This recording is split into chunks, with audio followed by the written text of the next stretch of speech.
India ने Mercedes बनाना शुरू कर दिया है। मर्सिडीज जो कि जर्मन ब्रांड है वो इंडिया में बन रहा है। इंडिया ने खुद अपने मुल्क में एक मर्सिडीज बेंज को लॉन्च किया है जो कि उन्होंने बनाई है, जिसकी कीमत 2.5 करोड़ रुपए है और इलेक्ट्रिक है। चार्ज करने पर आप उसे लाहौर से इस्लामाबाद का सफर कर सकते हैं, इस्लामाबाद से लाहौर वापस भी आ सकते हैं। क्या कहना चाहते हैं कि इंडिया दिन ब दिन ऑटोमोबाइल इंडस्ट्रीज में तरक्की करता जा रहा है और हम यहाँ पर अभी तक आटे की बोरियों से ही बाहर नहीं आ रहे हैं। और हमने होश करना है, हमने सोचना है इस बारे में।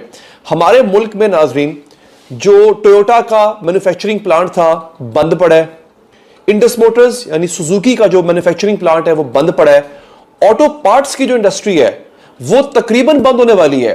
कहा यह जा रहा है कि इसी साल के अंदर अंदर जो कार मैन्युफैक्चरिंग यानी गाड़ी बनाने की जो सनत है वो बिल्कुल बंद हो रही है, खत्म हो रही है। हर साइड पे इंडिया इंडिया इंडिया ही हो रही है। और आज इंडिया ने एक नया काम किया है कि इंडिया ने मर्सिडीज EQS जो है वो फुल इलेक्ट्रिक कार लॉन्च की है। और यार उसकी प्राइस भी अगर मैं आपको बताऊं तो सिर्फ 1.5 करोड़ है। ये इलेक्ट्रॉनिक है ओके और मेड इन इंडिया। 850 किलोमीटर करेगी एक चार्ज में जी, एक चार्ज में। Made in India made in India possible ही नहीं है ब्रो भाई, पॉसिबल है ही नहीं पॉसिबल। और आपको पता है होंडा सिविक, जो नई होंडा सिविक आई है, एक तो उसकी कीमत बहुत ज्यादा है, 1 करोड़ से ऊपर की गाड़ी है जो कि बनती नहीं है। मेरे ख्याल में इतनी की गाड़ी वो है नहीं। होंडा सिविक मार्च 2023 में पूरे महीने में होंडा सिविक का 1 यूनिट नहीं बिका। तो यही रिजल्ट तो फिर यही निकलेगा ना कि ये at the end of the day बंद हो जाएंगे सारे। यानी कि मैं तो अखबार में पढ़ रहा हूँ कि लोग कह रहे हैं कि रॉ का अटैक होने वाला है मई में। हमारे मुल्क में जो इलेक्ट्रिक व्हीकल्स यानी जो इलेक्ट्रॉनिक गाड़ियां कह लें जो चल रही हैं हमारे मुल्क में, वो एक दफा चार्ज करने पे जब उनकी बैटरी जब आप चार्ज करते हो तो वो चलती है तकरीबन कोई 250-300 किलोमीटर। इंडिया ने बनाई है गाड़ी जो कि 850 से 950 किलोमीटर तक जाती है। अनबिलीवेबल यार, मतलब ये पॉसिबल कैसे है कि एक कंट्री जो कि चलो कोई अमेरिका हो, कोई यूके हो, कोई कनाडा हो, समझ में आने वाली बात है, लेकिन India is not going slow bro. ये है कि पाकिस्तान में ऑटोमोबाइल्स के जो पार्ट्स हैं वो नहीं मैन्युफैक्चर हो रहे। हम जो भी चीज़ बना रहे हैं वो हम बना नहीं रहे, बेसिकली हम बाहर से इंपोर्ट कर रहे हैं। यार ये अगर इंडिया की है ना तो फिर ये जो गाड़ियाँ खड़ी है ना पाकिस्तान में, हम अपनी गाड़ी इनको एक काम करो, आग लगा देते हैं हम। मतलब ये कैसे पॉसिबल है यार? 850 किलोमीटर और एक चार्ज इलेक्ट्रिक कार। ये है इंडिया। हमें सिर्फ और सिर्फ जो है वो मिली नगमे तराने। हमारा क्या होगा जनाब, 6 सितंबर आएगी, 23 मार्च आएगी, 14 अगस्त आएगी, हम नया तराना रिलीज कर देंगे। वो लोग क्या करते हैं, वो नया रॉकेट लॉन्च करते हैं, वो नया प्रोजेक्ट लॉन्च करते हैं।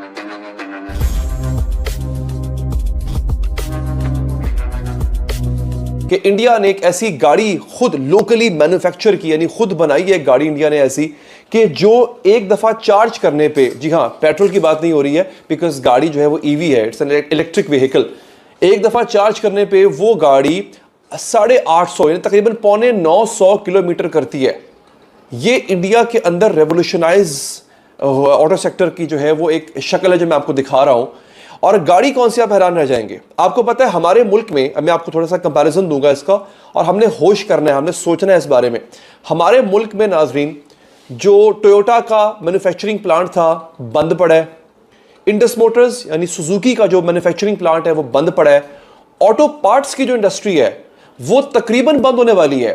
कहा यह जा रहा है कि इसी साल के अंदर अंदर जो कार मैन्युफैक्चरिंग यानी गाड़ी बनाने की जो सनत है वो बिल्कुल बंद हो रही है, खत्म हो रही है।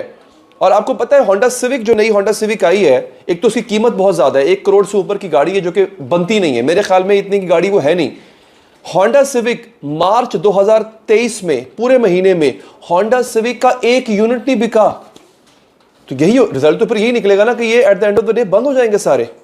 इंडिया ने मर्सिडीज बनाना शुरू कर दी है। मर्सिडीज जो कि जर्मन ब्रांड है वो इंडिया में बन रहा है। और उन्होंने पहला इलेक्ट्रिक व्हीकल जो मैन्युफैक्चर की है हमारे मुल्क में, जो इलेक्ट्रिक व्हीकल्स यानी जो इलेक्ट्रॉनिक गाड़ियां कह लें जो चल रही हैं हमारे मुल्क में, वो एक दफा चार्ज करने पे जब उनकी बैटरी जब आप चार्ज करते हो तो वो चलती है तकरीबन कोई 250-300 किलोमीटर। इंडिया ने बनाई है गाड़ी जो कि 850 से 950 किलोमीटर तक जाती है। यानी एक दफा चार्ज कर लो और तकरीबन आपके 10-15 दिन निकल जाएंगे। महीने में 2 दफा चार्ज करना पड़ेगा। फ्यूल की कॉस्ट कितनी कम हो गई, आपने सोचा है कभी इस बारे में? यह है इंडिया। हमें सिर्फ और सिर्फ जो है वो मिली नगमे तराने, हमारा क्या होगा जनाब, 6 सितंबर आएगी, 23 मार्च आएगी, 14 अगस्त आएगी, हम नया तराना रिलीज कर देंगे। वो लोग क्या करते हैं, वो नया रॉकेट लॉन्च करते हैं, वो नया प्रोजेक्ट लॉन्च करते हैं। अभी हाल ही में टिम कुक का पता है ना, एप्पल इनकॉर्पोरेशन का सीईओ टिम कुक आया हुआ था इंडिया, अभी भी है, उधर ही है। जब मैं वीडियो बना रहा हूं तो उस वक्त उधर ही है, बाद में चला गया हो। Tim Cook the CEO of Apple, जो पहला फ्लैगशिप ऑफिशियल स्टोर है इंडिया का, वो खुला है इंडिया में, मुंबई में खुला है, और उसका इफ्तिताह उसने किया। Official Apple. आपके मुल्क में आपको पता है, ये जो आपकी कुछ दुकानें ऐसी हैं जहां पे एप्पल का बोर्ड लगा होता है कि जी एप्पल प्रोडक्ट्स हमारे पास मिलते हैं, आईफोन वगैरह, नहीं, ये ऑथोराइज्ड एप्पल डीलर्स नहीं है। आपके मुल्क में एक भी ऑफिशियल एप्पल स्टोर नहीं है, एप्पल खोलते ही नहीं है। वो कहते हैं इन भूख नंगों को मैं क्या एप्पल बेचूं। एप्पल से मुराद वो खाने वाला एप्पल नहीं होता, एप्पल कंपनी की बात करूं जिनका आईफोन होता है, आईफोन और आईपैड्स वगैरह होते हैं। वो कहते हैं मैं इन भूखों नंगों को मैं क्या बेचूं कुछ, ये तो भूखे हैं।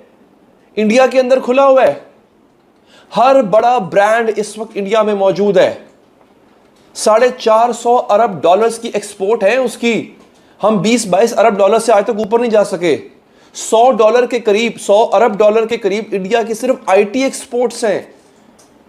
इंडिया इस वक्त 5th लार्जेस्ट इकोनॉमी है दुनिया की, और जर्मनी जिसको ज्यूल ऑफ यूरोप कहा जाता है, जो यूरोप की सबसे बड़ी इकोनॉमी है, बहुत जल्द इंडिया जो है वो उसको पीछे छोड़ने जा रहा है।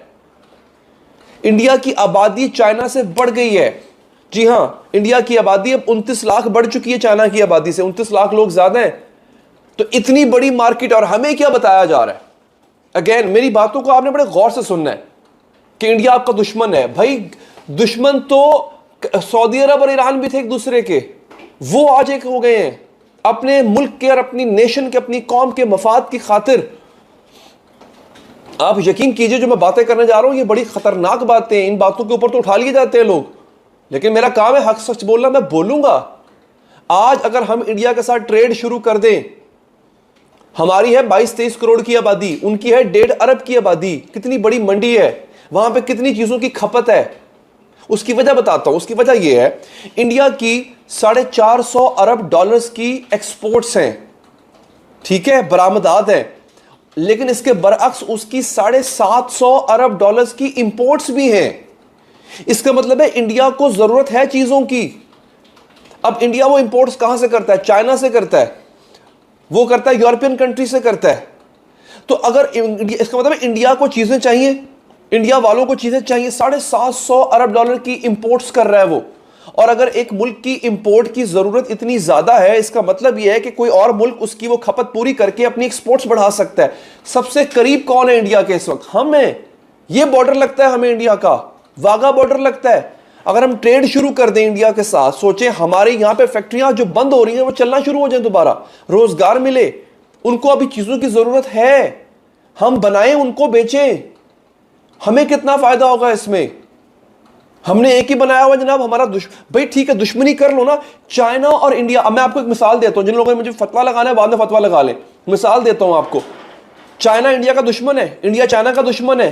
पिछले साल दोनों ने लद्दाख के मकाम पे जंग लड़ी है, लेकिन 70 अरब डॉलर्स की ट्रेड कर रहे हैं इंडिया चाइना के साथ। इंडिया और चाइना की जो ट्रेड है उसका हुजम क्या है, उसका हुजम है 70 अरब डॉलर्स।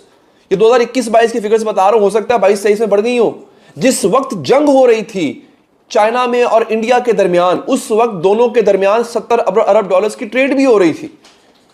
तो खुदा के लिए इन चीजों को दूर रखें। हमें सिर्फ और सिर्फ डराया धमकाया गया है, हमें सिर्फ डरा के रखा गया। ओ माय गॉड, इंडिया हमला कर देगा। वो पागल है, वो क्यों हमला करेगा भाई? वो 5th लार्जेस्ट इकोनॉमी बनने जा रहा है। वो एक ऐसा मुल्क जो कि 110 अरब डॉलर्स के बैरूनी कर्जों में डूबा हुआ है, उस मुल्क पे कब्जा करके इंडिया ने अपने सर कर्जा लेना है। वो पागल है। एक मुल्क जहां पे अमन नहीं है, जहां पे दहशतगर्दी है, जहां पे फिरकावारियत है, जहां पे भूख नंग अफलास है, उस मुल्क के लोगों की जिम्मेदारी अपने ऊपर कोई क्यों लेगा? पागल है। या तो यह ना मुल्क भाई मैं कहता हूं भरा होता है पैसों से, तो समझ में आती है।